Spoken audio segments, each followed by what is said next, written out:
नमस्कार, प्रादेशिक समाचार के साथ मैं आसिया नाजली। पहले मुख्य समाचार। वस्तु और सेवा कर परिषद की 50वीं बैठक आज नई दिल्ली में वित्त मंत्री सहित राज्यों और केंद्र शासित प्रदेशों के मंत्री तथा वरिष्ठ अधिकारी भी रहेंगे उपस्थित।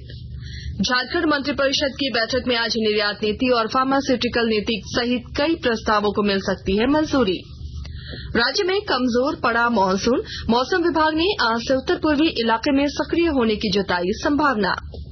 और महिला क्रिकेट में भारत और बांग्लादेश के बीच 3 2020 मैचों की श्रृंखला का दूसरा मुकाबला आज ढाका में। और अब समाचार विस्तार से। वस्तु और सेवा कर परिषद की 50वीं बैठक आज नई दिल्ली में विज्ञान भवन में होगी। वित्त मंत्री निर्मला सीतारमण इस कार्यक्रम की अध्यक्षता करेंगी।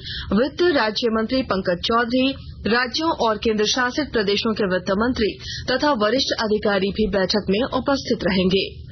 बैठक के दौरान सरकार ने राज्यों और केंद्र शासित प्रदेशों के लिए जून 2022 का 16,982 करोड़ रुपए का संपूर्ण जीएसटी बकाया भुगतान जारी करने का निर्णय लिया था। परिषद ने राम और पेंसिल शार्पनर के लिए जीएसटी दर को न्यूनतम करने का फैसला भी किया था। झारखंड मंत्रिपरिषद की बैठक आज शाम 4 बजे से झारखंड मंत्रालय में होगी। मंत्रिपरिषद की बैठक में राज्य में निर्यात नीति और फार्मास्यूटिकल नीति के प्रस्ताव को लाया जा सकता है। दोनों नीतियों पर उद्योग विभाग की ओर से बीते कई दिनों से काम किया जा रहा था। अब इसे अंतिम रूप दे दिया गया है। प्रस्तावित निर्यात नीति को झारखंड इंडस्ट्रियल एक्सपोर्ट पॉलिसी का नाम दिया गया है। इसके तहत झारखंड में कोई उद्योग अगर निर्यात करता है तो उस उद्योग को आवश्यक सेवा के रूप में घोषित किया जाएगा। इसमें प्रावधान किया गया है कि निर्यात करने वाले उद्योगों को ऋण राशि में 5% सूद की दर से 5 वर्षों तक छूट दी जाएगी। बैठक में झारखंड राज्य आवास बोर्ड के धुरवा स्थित बिरसानगर हाउसिंग कॉलोनी प्रोजेक्ट को भी रखा जाएगा।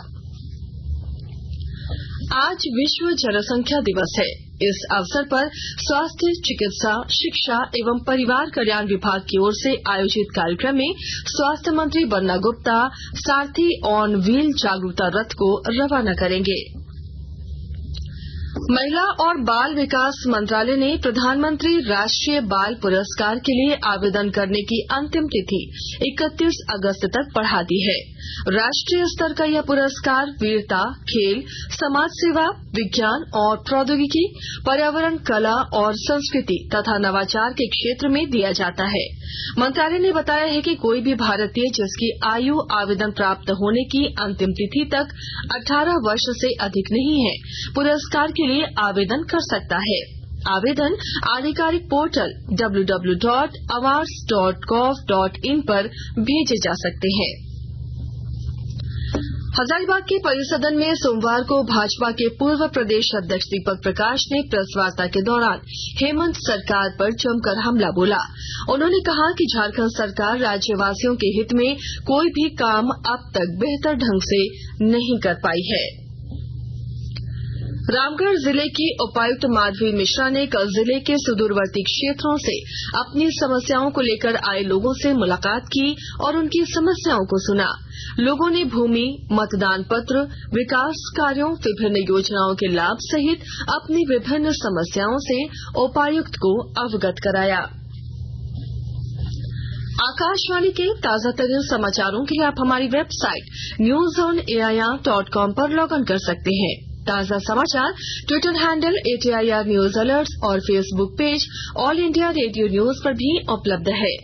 आप प्रादेशिक समाचार एकांश के ट्विटर हैंडल @AIR न्यूज_रांची और फेसबुक, इंस्टाग्राम पेज तथा YouTube channel AIR news Ranchi पर भी हमारे बुलेटिन सुन सकते हैं। प्रादेशिक समाचार आप आकाशवाणी रांची से सुन रहे हैं।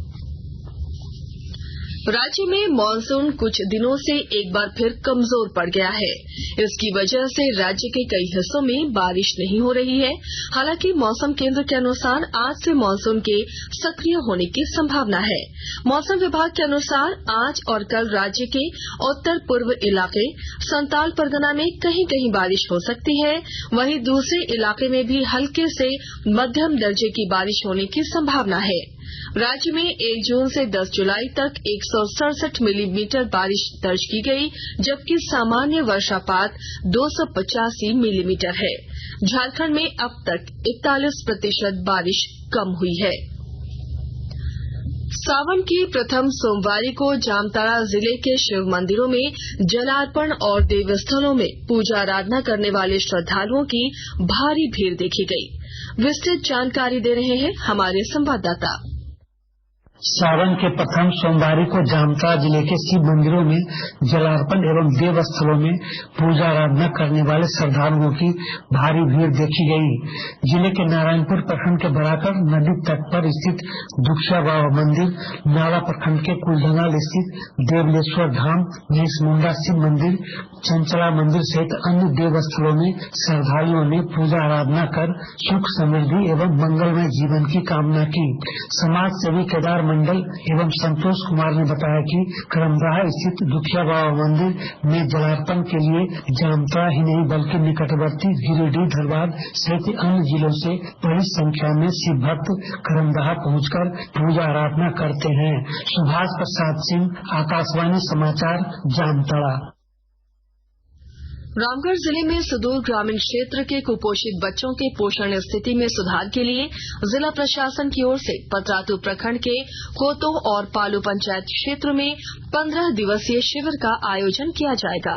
इस दौरान अंबाटोला, दाड़ीडीह, रोचाप, दोकाटाड़, रोचाप, ऊपर टोला और रोचाप मुस्लिम टोला क्षेत्र के आंगनबाड़ी केंद्रों को कवर करते हुए इस इलाके के रहने वाले बच्चों के कुपोषण जांच के लिए 14 जुलाई से 17 जुलाई तक स्क्रीनिंग का कार्य किया जाएगा, जिसके बाद 19 जुलाई से 2 अगस्त तक कुपोषित बच्चों के उपचार का कार्य किया जाएगा।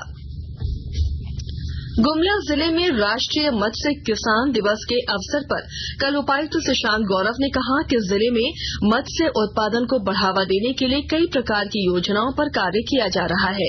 उन्होंने जिले में मत्स्य उत्पादन की शैली पर शोध करते हुए कुछ नए तरीकों पर भी कार्य करने की सलाह दी। महिला क्रिकेट में भारत और बांग्लादेश के बीच 3 2020 मैचों की श्रृंखला का दूसरा मुकाबला आज खेला जाएगा। ये मैच ढाका के शेरे बांग्ला स्टेडियम में दिन के 1:30 बजे से शुरू होगा। भारतीय टीम ने पहले 2020 मुकाबले में बांग्लादेश को 7 विकेट से हराया था। सीरीज का तीसरा और अंतिम मैच बृहस्पतिवार को खेला जाएगा। और अब अखबारों की सुर्खियां। राज्य से प्रकाशित अधिकांश अखबारों ने रांची में बन रहे लाइट हाउस की दीवार गिरने और उत्तर भारत में बारिश का कहर जारी की खबर को पहले पन्ने पर प्रमुखता से प्रकाशित किया है। प्रभात खबर ने लिखा है, गरीबों के लिए धुरवा में बन रहे 8 मंजिले लाइट हाउस का हिस्सा ढहा, रविवार रात 12 बजे के बाद हुआ हादसा, किसी के हताहत होने की सूचना नहीं। दैनिक भास्कर की सुर्खी है, 200 करोड़ के पीएफ ग्रेच्युटी घोटाले की सीबीआई जांच में नया खुलासा, सीसीएल बेरमो में भी घोटाले की आशंका, होगी जांच। दैनिक हिंदुस्तान लिखता है, मुख्यमंत्री ने विधि निर्माण प्रक्रिया पर आयोजित प्रशिक्षण का किया शुभारंभ, हेमंत सोरेन ने कहा छोटी वजहों से बिल पास न होना चिंताजनक। दैनिक जागरण ने लिखा है, रांची में लाइट हाउस के लिफ्ट की दीवार गिरी, गुणवत्ता पर सवाल। अंग्रेजी अखबार द टाइम्स ऑफ इंडिया और हिंदुस्तान टाइम्स ने उत्तर भारत में बारिश की वजह से हुई भारी क्षति की खबर को पहले पन्ने की सुर्खी बनाई है। और अब अंत में मुख्य समाचार एक बार फिर।